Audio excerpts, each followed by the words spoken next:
ক্ষুদিরামের সৌভাগ্য। কামারপুকুরে আসার পর প্রায় বছর 20 হয়ে গিয়েছে।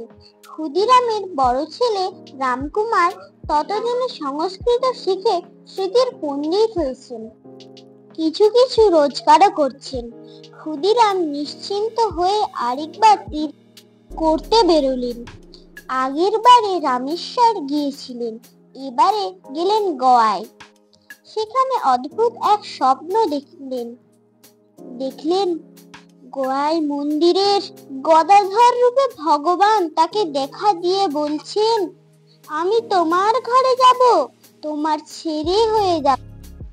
ভগবান সন্তান হয়ে ঘরে আসবেন, ভক্তের কাছে কত বড় সৌভাগ্যের বিষয়। কজনের আর এই মহা সৌভাগ্য হয়েছে আজ পর্যন্ত। কিন্তু ক্ষুদিরাম ভগবানকে খুব ভালোবাসতেন তো, তাই নিজের সৌভাগ্যের কথা ভাবলেনই না। ভগবানের কষ্ট হবে এই কথাটাই বড় হলো তার কাছে। তাই বললেন,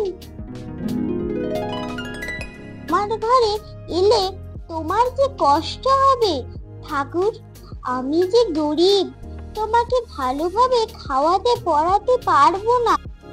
নারায়ণ কিন্তু হেসে বললেন, আমি যাব তোমার ছেলে হয়ে, তুমি যা খাওয়াবে যেমন রাখবে তাতেই আমি খুশি থাকবো।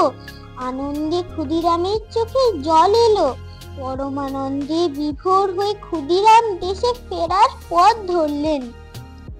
গয়াধনে গদাধর ক্ষুদিরামে কন, পুত্র হয়ে গৃহে তব করিব গমন।